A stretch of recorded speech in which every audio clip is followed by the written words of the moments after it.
Ravi Colours இன்றைய trending பெண்களுக்கான exclusive கலெக்ஷனுடன் kurtis, palazzo pant, Patiala pant, துப்பட்டாக்கள், ஷேப்வேர்கள், நைட்டிகள், பிராண்டட் உள்ளாடைகளும் கிடைக்கும். ரவி கலர்ஸ், நேரு வீதி, ராஜா தியேட்டர் சிக்னல் அருகில், புதுச்சேரி. இருக்கு கவலை உனக்கு எதுக்கு?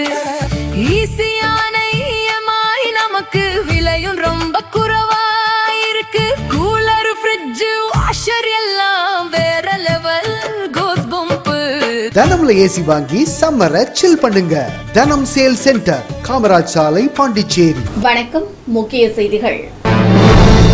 புதுச்சேரியின் கிராமப்புறங்களுக்கு கூடுதலாக 20 மின்சார பேருந்துகள் தேர்தல் முடிவுக்கு பின்னர் இயக்கப்படும் என அதிகாரிகள் தகவல். சென்டாக் நிதி தொகையை மாணவர்களுக்கு வழங்காத தனியார் கல்லூரிகள், நேரடி பண பரிமாற்றத்திற்கு அரசு நடவடிக்கை எடுக்க வேண்டும் என பெற்றோர்கள் கோரிக்கை. வீட்டு உபயோக சிலிண்டர்களை வணிக பயன்பாட்டிற்கு உபயோகப்படுத்தினால் சட்டப்படி நடவடிக்கை. உணவு கடத்தல் தடுப்பு பிரிவு காவல்துறை எச்சரிக்கை. புதுச்சேரி கிழக்கு கடற்கரை சாலையில் இளஞ்சிவப்பு நிறங்களில் பூத்து குலுங்கும் காகிதப்பூ. கோடை வெயில் தாக்கத்திலும் கண்களுக்கு குளிர்ச்சி தரும் ரம்யமான சூழலால் வாகன ஓட்டிகள் மகிழ்ச்சி. நம்ம பாண்டிச்சேரிக்கு ரிலையன்ஸ் ஃபேஷன் வேர்ல்ட் வந்தாச்சு. குவாலிட்டியான பிராண்டட் ஆடைகள் கம்மியான விலையில. எங்க தெரியுமா?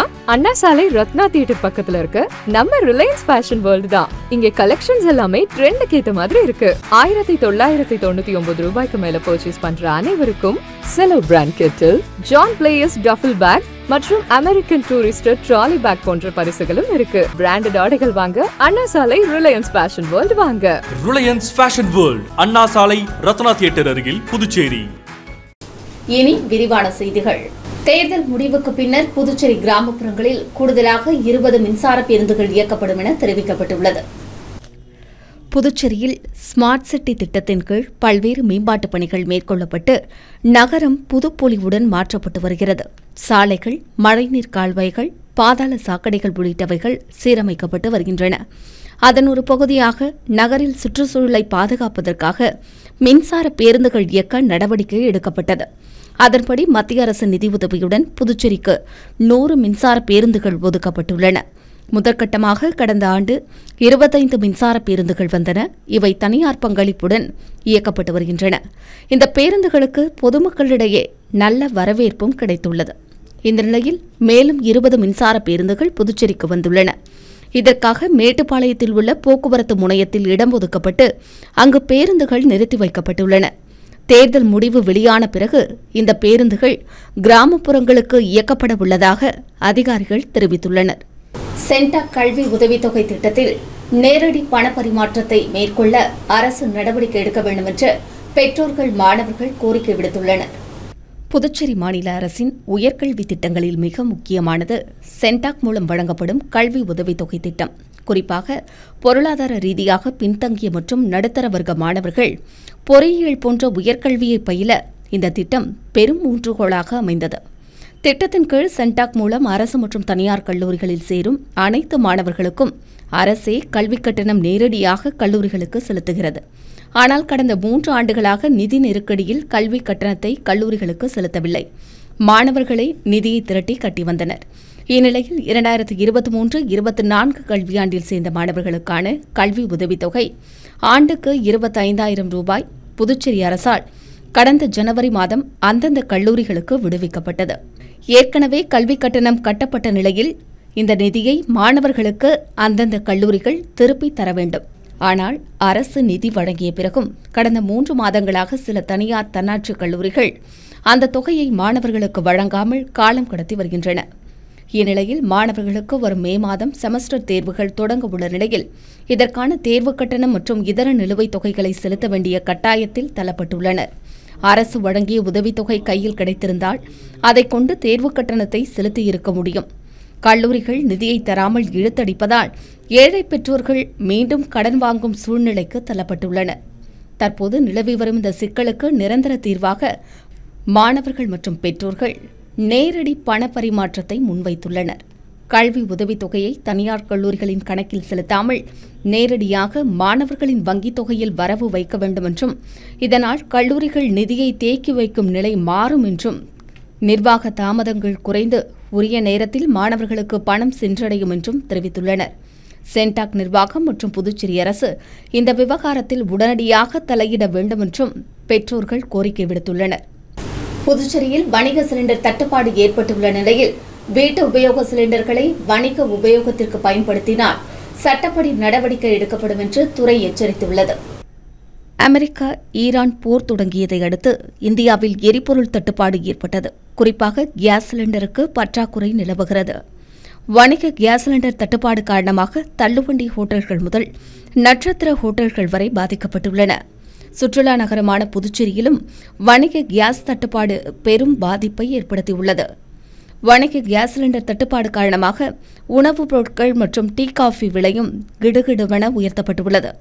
இதன் காரணமாக புதுச்சேரியில் தங்கியிருந்து வேலை செய்வோர்கள் வெகுவாக பாதிக்கப்பட்டுள்ளனர். உணவுக்காக கூடுதலாக செலவிடுவதாகவும் ஆதங்கத்தை வெளிப்படுத்தியுள்ளனர். இந்த நிலையில் புதுச்சேரியில் கள்ளச்சந்தையில் வணிக கேஸ் சிலிண்டர்கள் பதுக்கி வைக்கப்பட்டு விற்பனை நடைபெறுகிறதா, வீட்டு உபயோக சிலிண்டர்கள் வணிக பயன்பாட்டிற்காக உபயோகப்படுத்தப்படுகிறதா என புதுச்சேரி உணவு கடத்தல் தடுப்பு பிரிவு காவல்துறையினர் தீவிர கண்காணிப்பு பணியில் ஈடுபட்டு வருகின்றனர். சமீப காலமாக நடத்திய சோதனையில் கள்ளச்சந்தையில் வீட்டு உபயோக சிலிண்டர்களை உணவகங்களுக்கு விற்பனை செய்ய பதுக்கி வைத்ததாகவும் உணவகங்களில் பயன்படுத்தியதாகவும் கூறி இதுவரை 30 வழக்குகளை உணவு கடத்தல் தடுப்பு பிரிவு காவல்துறையினர் பதிவு செய்துள்ளனர். மேலும் கள்ளச்சந்தையில் விற்பனைக்காக பதுக்கி வைத்திருந்த 47 வீட்டு உபயோக சிலிண்டர்களையும் பறிமுதல் செய்தனர். வீட்டு உபயோக சிலிண்டர்களை வணிக பயன்பாட்டிற்கு உபயோகப்படுத்தினால் சம்பந்தப்பட்டவர்கள் மீது சட்டப்படி நடவடிக்கை எடுக்கப்படும் என்றும் காவல்துறையினர் எச்சரிக்கை விடுத்துள்ளனர். புதுச்சேரி கிழக்கு கடற்கரை சாலையில் சென்டர் மீடியன்களில் பூத்து குலுங்கும் காகித பூக்கள் கண்களுக்கு குளிர்ச்சி தரும் சூழலில் அமைந்துள்ளது. புதுச்சேரியில் ஸ்மார்ட் சிட்டி திட்டத்தின் கீழ் பல்வேறு வளர்ச்சிப் பணிகள் மேற்கொள்ளப்பட்டு வருகின்றன. நகர் முழுவதும் சாலை வசதிகள், பாதாள சாக்கடை வசதிகள் மேம்படுத்தப்பட்டுள்ள நிலையில் சுற்றுலா தலங்களிலும் பொதுமக்களை கவரும் விதமாக புதிய முயற்சிகள் மேற்கொள்ளப்பட்டு அழகுபடுத்தும் பணிகள் தீவிரப்படுத்தப்பட்டுள்ளன. இதேபோல முக்கிய சாலைகள் அழகுபடுத்தும் பணிகளும் தீவிரப்படுத்தப்பட்டு வருகின்றன. அதன் ஒரு பகுதியாக புதுச்சேரி கிழக்கு கடற்கரை சாலை, கொக்கு பார்க் தொடங்கி விமான நிலையம் செல்லும் சாலை வரை முழுவதும் சென்டர் மீடியன்கள் அமைக்கப்பட்டு பூச்செடிகள் நடப்பட்டன. தற்போது அந்த செடிகளில் வெள்ளை மற்றும் இளஞ்சிவப்பு நிறங்களில் காகித பூக்கள் பூத்து குலுங்குவது வாகன ஓட்டிகள் மற்றும் பொதுமக்களை வெகுவாக கவர்ந்துள்ளது. கோடை வெயில் வாட்டி வரும் சூழலில் அரசின் இதுபோன்ற நடவடிக்கைகள் பொதுமக்களிடையே உற்சாகத்தை ஏற்படுத்தியுள்ளது.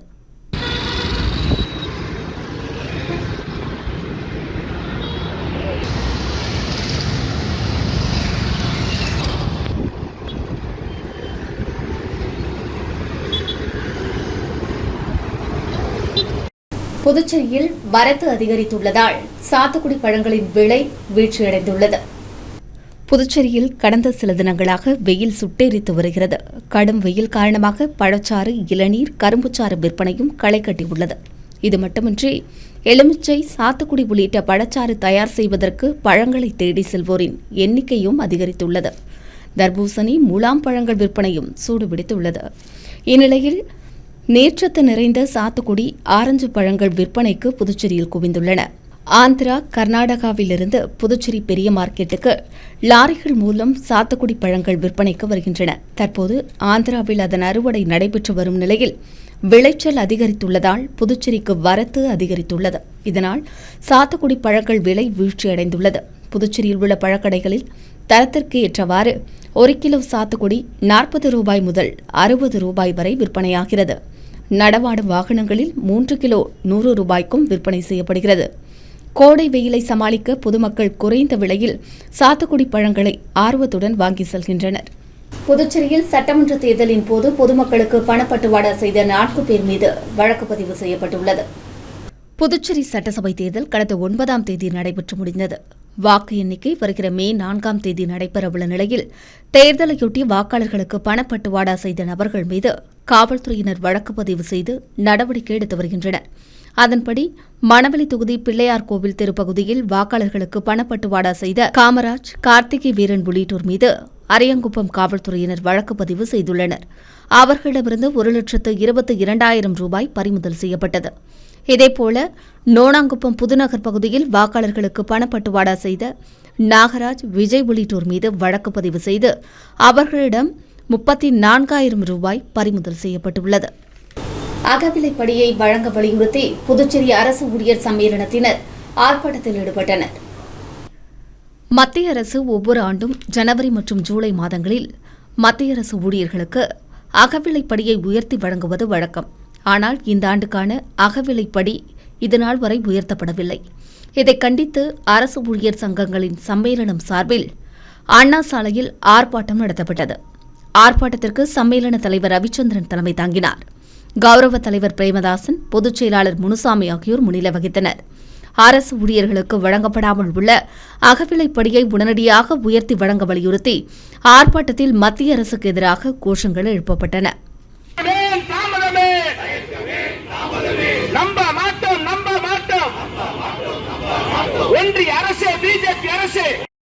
புதுச்சேரி அரசு கலை பண்பாட்டுத்துறை சார்பில் வரலாற்று ஆவணங்களை டிஜிட்டல் முறைப்படுத்த 2 சிறப்பு குழுக்கள் அமைக்கப்பட்டுள்ளன.